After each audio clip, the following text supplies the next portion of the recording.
Thanks, Joseph. So today, as Joseph mentioned, we're going to talk a little bit about quantum computing, but not really totally focus on it. We'll talk about what it means, what the computing paradigm looks like, and how things are going to flow. So I'm excited to be here, and let's get right into it. So just a quick interpretation of quantum computing from a simple perspective. Quantum computing is new and interesting and fun and represents a whole host of spooky, ooky, different interpretations of the world. During this talk, you'll never hear me talk about Shor's algorithm or encryption cracking or anything like that. This is, for the most part, makes for good clickbait, but not good science. So we're going to leave that alone for a while. In many cases, quantum computing is using math and in some cases technology that was developed over 20 to 30 years ago when the field of quantum informatics far outstripped actual quantum hardware development. So when you talk about cracking encryption by detecting primes and other unique values, that's something way for the future, meaning the hardware has to continue to grow on leaps and bounds. It is, but the reality is it's not something we need to worry about at this point in time. So what is quantum computing? Quantum computing is fundamentally probability calculus. It's the idea that you're evaluating the likelihood of something happening over a very wide and rich space of options in that case.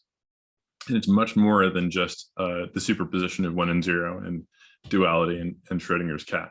It's the idea that in any situation, you have a lot of influence over the overall interpretation of the quantum state of a qubit as part of that story. It is definitely complex, and we're not here to explain it all today, but it's also very useful. And this is, I think, the shocking part at this point in time. Just a little note.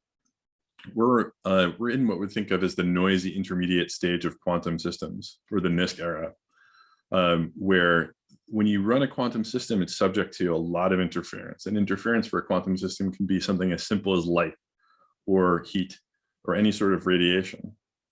So in many cases, in order to get a statistically significant value for a quantum operation, you're going to run it many, many times.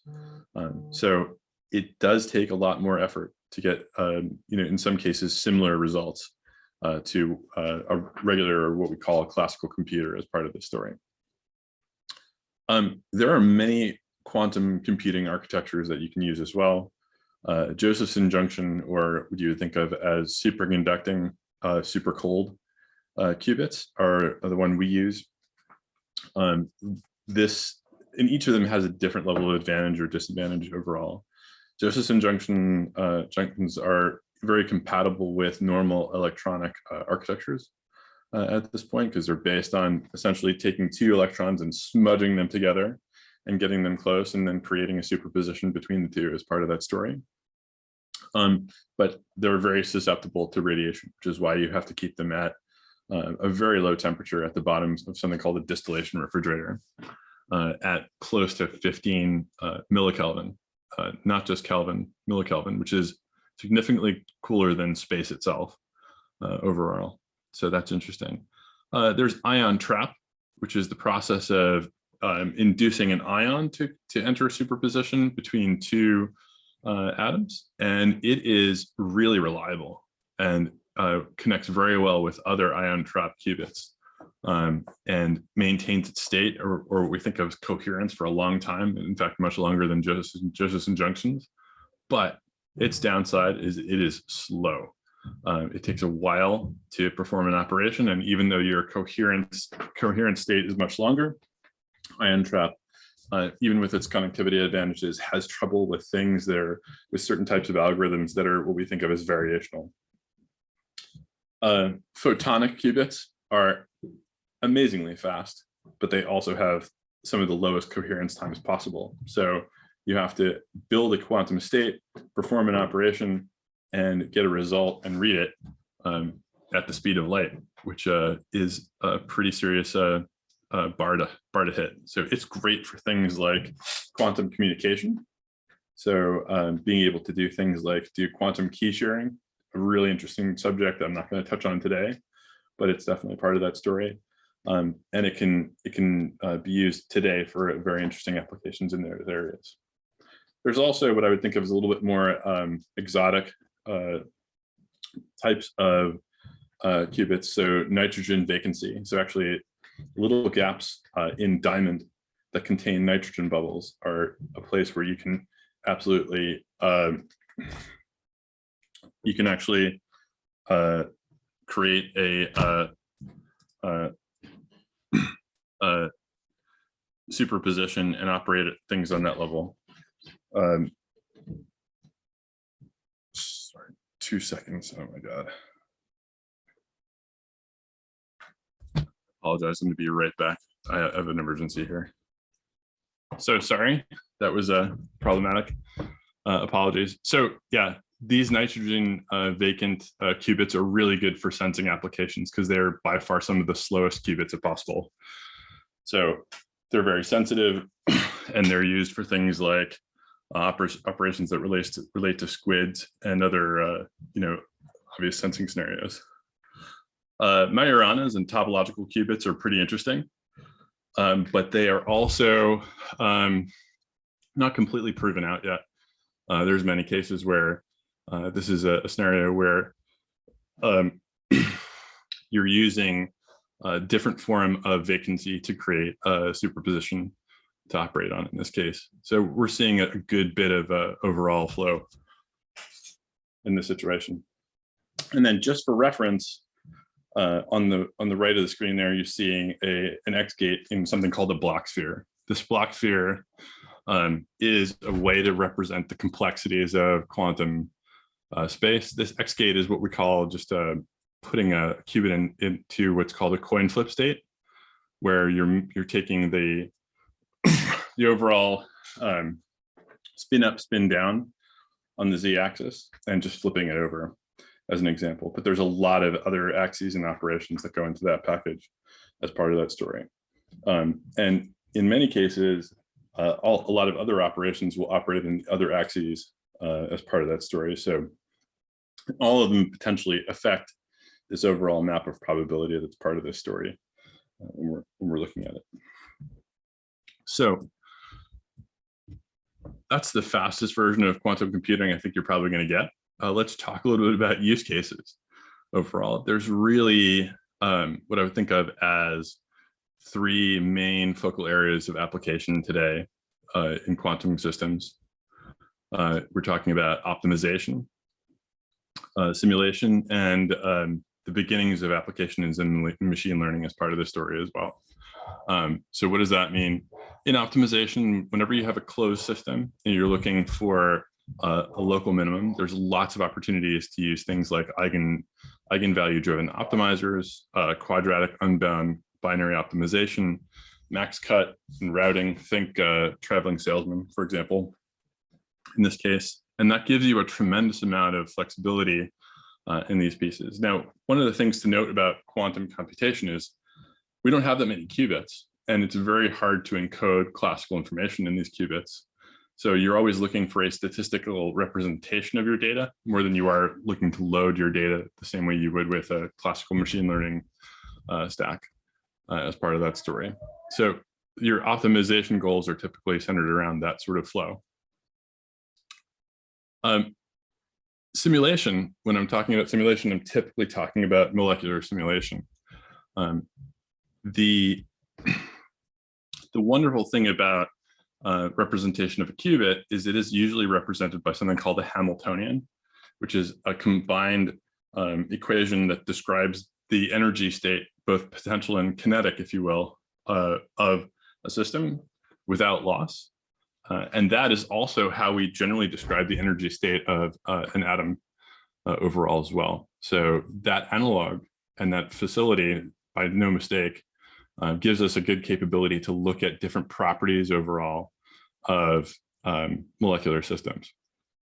So we can look at things like electronic structure, ground state, potential energy, thermodynamic observables. And in many cases, these can be applied to things like docking sites for protein folding not just simulating protein folding in terms of outcome, but actually being able to predict details in those cases, which is interesting. On the machine learning side, in many cases, you have good opportunities to apply things like classifiers.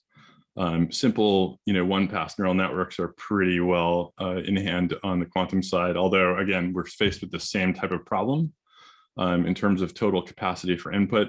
So you're usually looking at a representative solve at this point, not a total volume.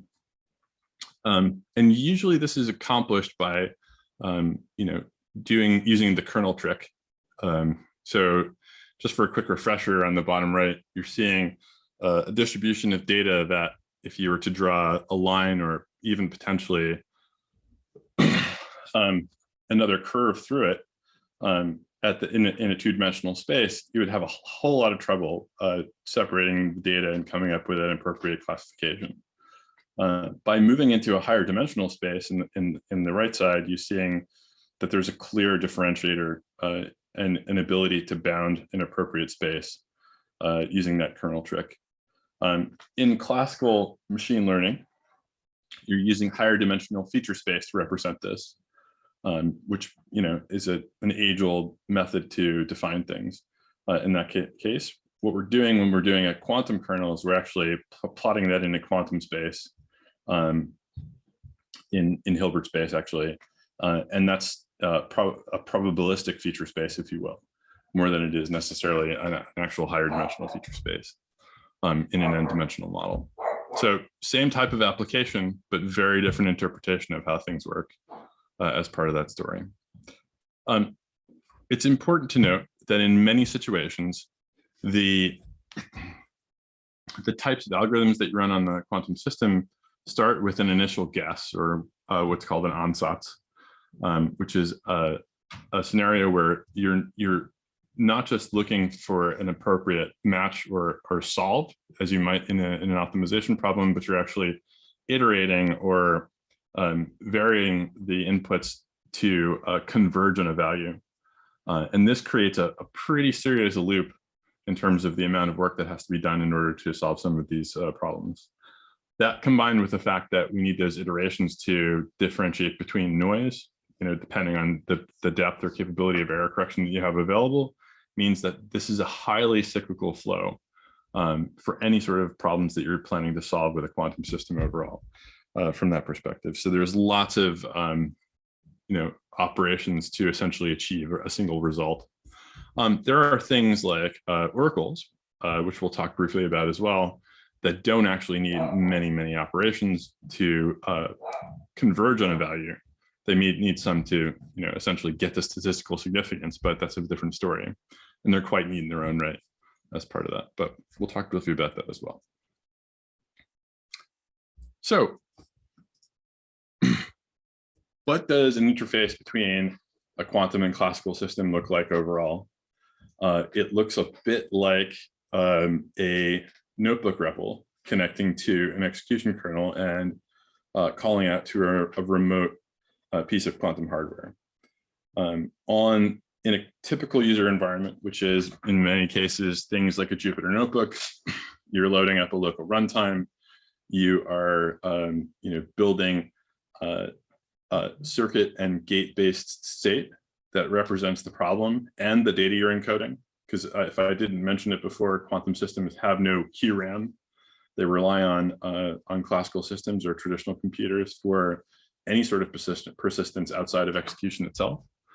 And that is then prepared, and the circuits are sent to an execution kernel that may do things like transpile them or convert them to lower gate primitives. And there's a lot of work that goes on in that category to be able to do that. And we get into a place where that operation is performed, we get a response back. And because I mentioned things are noisy and difficult to work with at this point, it's really important to note that you may do 1,000, 2,000, 8,000, 10,000, we call shots, which are round trips, to essentially get a statistical significant value for a specific operation. Combine that with what we were talking about earlier in terms of variational algorithms, and you may be running 10,000 times 10,000 operations. So for example, to essentially simulate something like lithium hydride from a battery, you would probably need to do well over 1 billion circuit operations to be able to do that. So the distance and flow between this classical user environment where you're preparing a Python in a notebook and where it's getting executed is one of the biggest problems in terms of overall latency and distribution of the compute that you're working with in any situation at this point. And it's really, it's been a headache in many cases. So lithium hydride, from an operations perspective and an execution perspective, when we were doing some of this work in 2019, was taking days to be able to return values. And then we thought, what can we do to improve this? And looked at some of the lessons from distributed compute and a few other places, and started to move from what we think of as gate-based quantum execution to something called runtime-based quantum execution. So the idea here is pretty simple, and it may seem astoundingly simple to a lot of you, is rather than preparing a set of gates and looping that from, say, a local machine that might be far away in terms of overall latency, let's prepare an entire program that's Turing complete and push it to a runtime that may be better co-located to the hardware so the latency is lower. And potentially you can introduce different things like operations that can potentially adjust based on the feedback you get, interpreting some of the output in that case. But fundamentally, you move from a model where you prepare a gate set to be executed to where you prepare a program. There are many different interpretations of runtime today. I'm not here to push mine or anybody else's, so we're just going to keep this at a nice abstract level to give you a sense of where this is. Because, spoiler alert, I'm really interested to see if anyone has any initial thoughts or good ideas on approaches or other targets to help alleviate some of the problems we'll highlight as we go through this. So great, we're at the runtime state. Sounds amazing. This runtime program is typically running in a containerized environment. It's preparing the circuits and sending them, potentially reacting to some of the result set that comes back before it's shipping the results all the way to the consumer. And I think people are pretty happy, except we now have a whole other set of constraints, which are what do we have locally in this distributed runtime that we can use in terms of resources? Am I capped at a certain CPU consumption rate or memory rate? What kind of libraries can I involve in this? Because anytime you load a free containerized environment like this, everyone looks at it as a great opportunity to mine some Bitcoin. So life is interesting these days. So great, we have this runtime-based quantum execution pattern. Let's go a little farther and say, I might want to be able to use more than one system at the same time, or schedule multiple jobs against this as well. So adding the option to be able to do some scheduling on top of this might be a next step to start deriving some better value overall.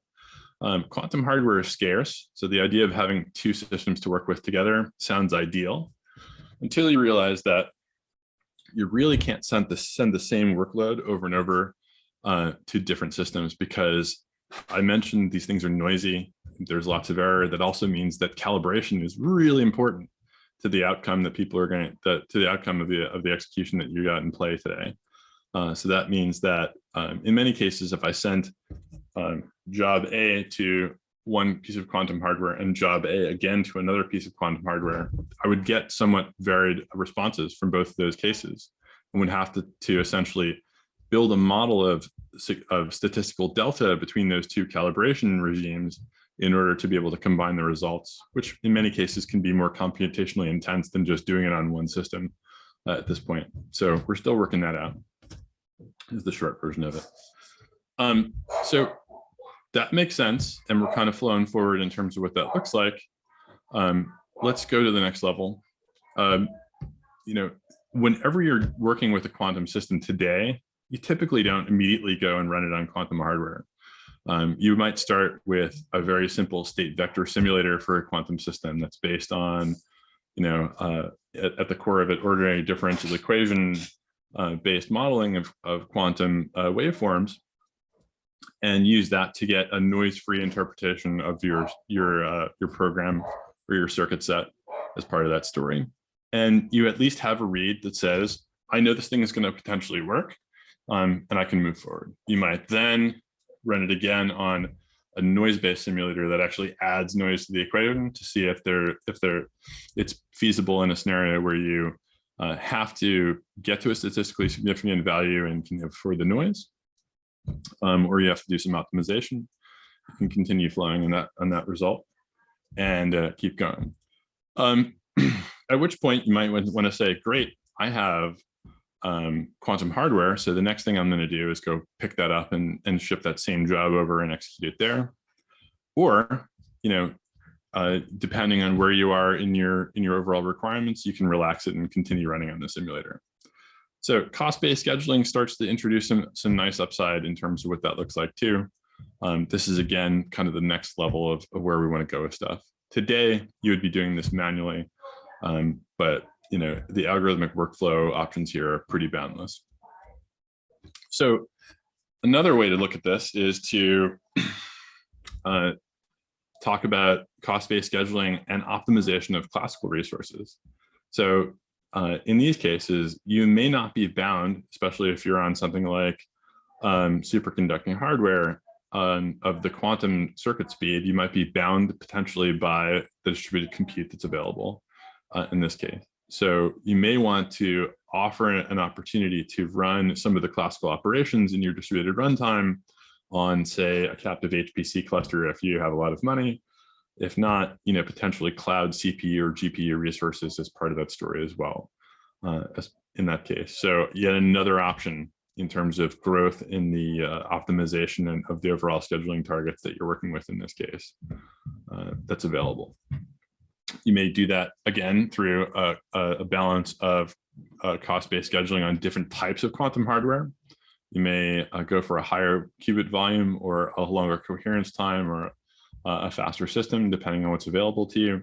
Or you may use free tier or whatever the case may be, depending on your, frankly, your schedule. So again, another level of potential optimization overall.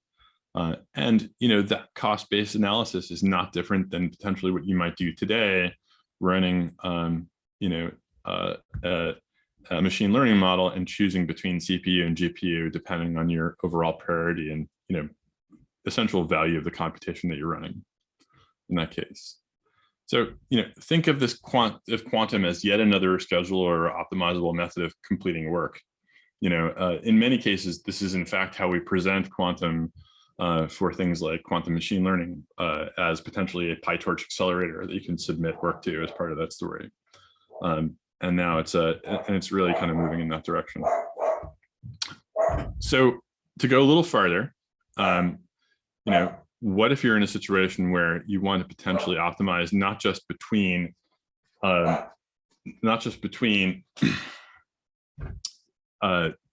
single types of quantum hardware, but you may introduce the idea of scheduling across multiple or heterogeneous systems in this case.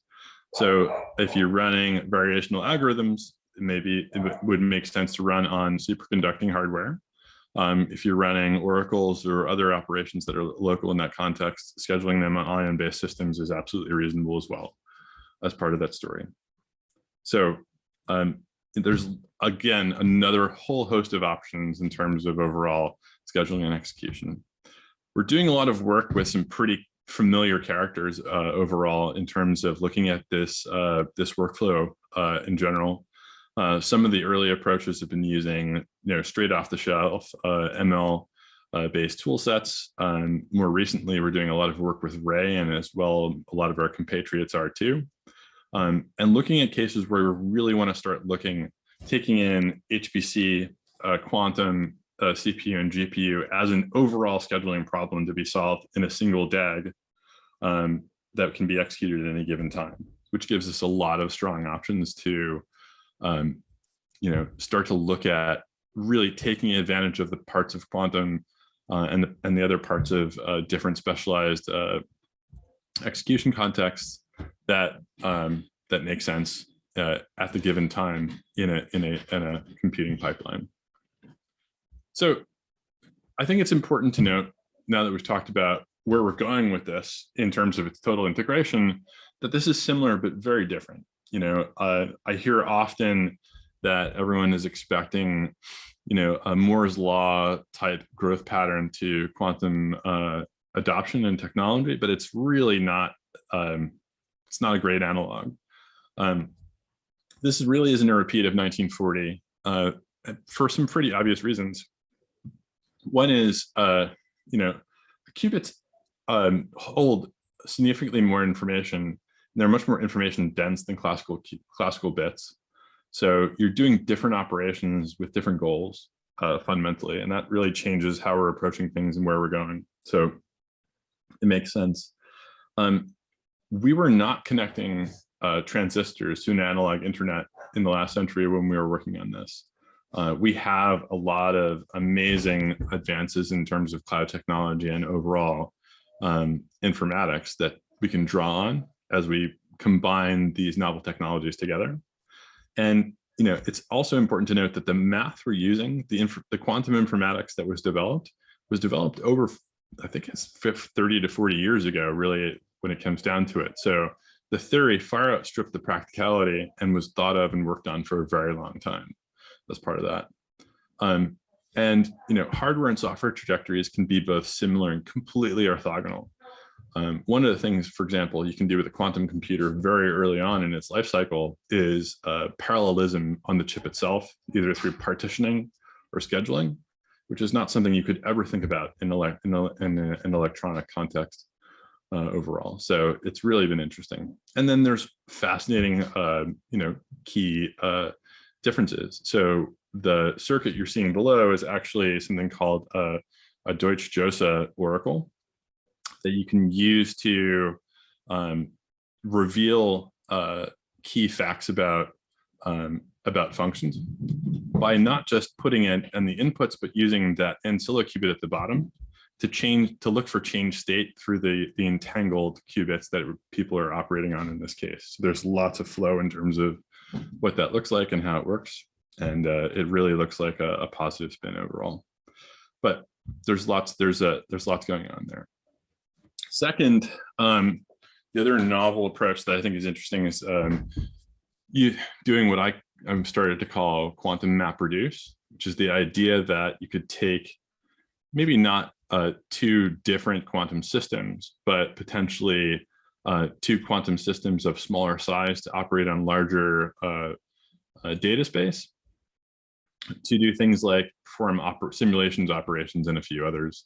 That gives you a clearer view of what that looks like. And you can use what you would think of as like a traditional distributed or classical virtual register of qubits that you can use to decompose complex simulation problems into smaller problems that could eventually run in parallel, but not yet. And can also be used to pipeline things like error mitigation approaches and the like.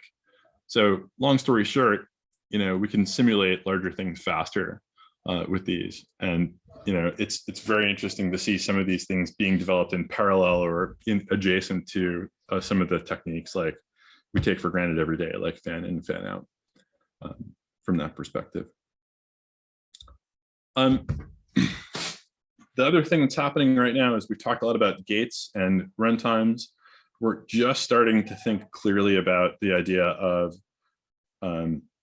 fundamental abstraction on top of this to get to the point where it starts to look like a more traditional complex object-based API. On the right here, you see a quick example of that. So we might have an abstract estimator that gets used by a variational quantum eigensolver, and then potentially those facilities are inherited by a ground state or excited state simulator, which gets wrapped into an API that looks like a chemistry simulation overall as part of that story.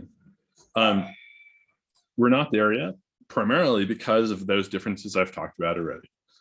These qubits and these capabilities are wild and varied. So you're going to need to be able to support the application of user config at almost each of these levels for a good bit of time till we start to stabilize the error correcting nature of the noise, if you will, overall.